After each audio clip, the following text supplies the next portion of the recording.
আর এবার ইডির তলব চিকিৎসক বিধায়ক সুদীপ্ত রায়কে। গত কয়েকদিন ধরে তার বাড়িতে সিবিআই ইডি বারবার গেছে, বিরাট ভাবে তল্লাশি হয়েছে, দীর্ঘ কয়েক ঘন্টা ধরে গতকালই তল্লাশি হয়েছে সুদীপ্ত রায়ের বাড়িতে। তারপরে এবার ইডি তলব করলো সিজিওতে, একাধিক ঠিকানায় হানার পর এবার জিজ্ঞাসাবাদ। কথা বলবো প্রতিনিধি অর্পিতার সঙ্গে। অর্পিতা, বেশ কয়েক ঘন্টা হয়ে গেল সুদীপ্ত রায়কে তলব, কিসের জন্য তলব এবং কি চলছে এখন জিজ্ঞাসাবাদ, কিছু জানা যাচ্ছে কিনা?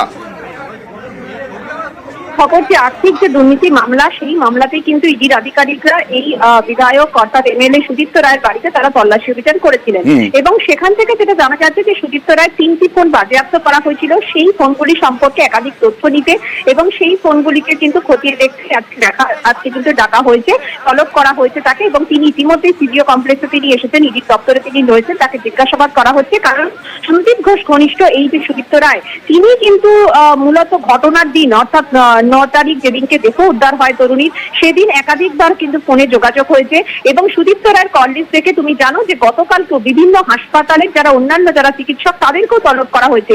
ঠিক কি কথা হয়েছে, কি কারণে, অর্থাৎ কোথাও গিয়ে কোনো প্রমাণ লোপাটের জন্য কাউকে কিছু ব্যবহার করা হয়েছিল কিনা, এই সমস্ত দিক খতিয়ে দেখার পরও যে মানি লন্ডারিং এর যে বিষয় রয়েছে, যেখানে কিনা টাকা সাইফোন হয়েছে বলে সূত্রে খবর, সেই সমস্ত বিষয় জানতেই আজকে তলব করা হয়েছে। বেশ, তুমি সঙ্গে থাকো। সুদীপ্ত রায় কি বললেন একবার দেখাবো। দেখেছে 3টে ফোন আমার সিজ করে নিয়ে গেছে। নিয়ম হচ্ছে যে যখন খুলবে সেটা হচ্ছে যার ফোন তার সামনে খুলতে হবে। 3টে ফোন বাড়ি থেকে কিছু পাওয়া যায়নি, ওরা সার্চ করেছে, কিছু ডকুমেন্ট হাসপাতালের রুগী সংক্রান্ত কিছু ডকুমেন্ট নিয়ে গেছে। এটা হচ্ছে আক্তার আলী একটা কমপ্লেন করেছে, সেই কমপ্লেনের ভিত্তিতেই রেড হয়েছে, কোনো আর্থিক দুর্নীতি কিছু নেই। এটা একটা বড় চক্রান্ত এবং আমরা সত্যের পথে আছি এবং আমাদেরই জয় হবে।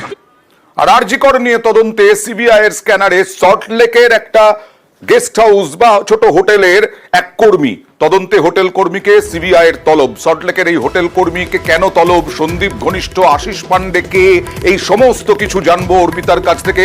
অর্পিতা, জানা যাচ্ছে আশিস পান্ডে হোটেলে ছিলেন, 9 আগস্ট হোটেলে ছিলেন এই আশিস পান্ডে। এই আশিস পান্ডে কে এবং কেন কর্মীকে তলব?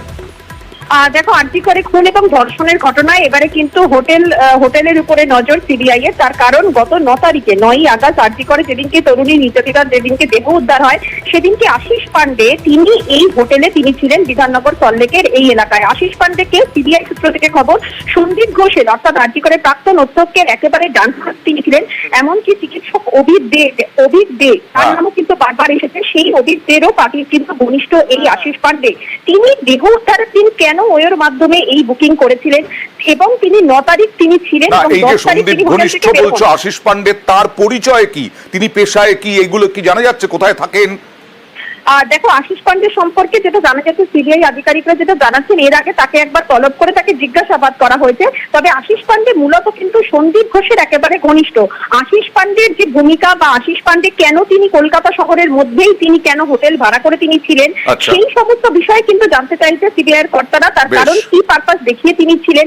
10 তারিখ তিনি বেরিয়ে গেলেন, অথচ 9 তারিখ যেদিনকে দেহ উদ্ধার হয় সেদিনকে কেন তিনি সেখানে ছিলেন, হঠাৎ ওই দিন হোটেল ভাড়া করে থাকার পেছনে কি উদ্দেশ্য? অর্থাৎ সন্দীপ ঘোষ যে ষড়যন্ত্র এবং প্রমাণ লোপাটে সিবিআই হাতে ধৃত, এবার সেই সন্দীপ ঘোষের ঘনিষ্ঠ এই আশিস পান্ডে কেন তিনি 9 আগস্ট হোটেলে ছিলেন, সেই সম্পর্কে তথ্য নিতে কিন্তু আজকে হোটেল কর্মীকে রেজিস্টার খাতা সহ তাকে তলব করা হয়েছে। এবং তিনি হোটেলে উনি বুকিং করে এসেছিল, কাগজটা আমাকে দিন। 9 তারিখে ওনার গেস্টের নাম আছে আশিস কুমার পান্ডে, ঠিক আছে? ওটা আছে 9/8/24। আশিস কুমার পান্ডে হ্যাঁ, একদিন ছিলেন, পরের দিন উনি চেক আউট করেছেন। এবার ওনার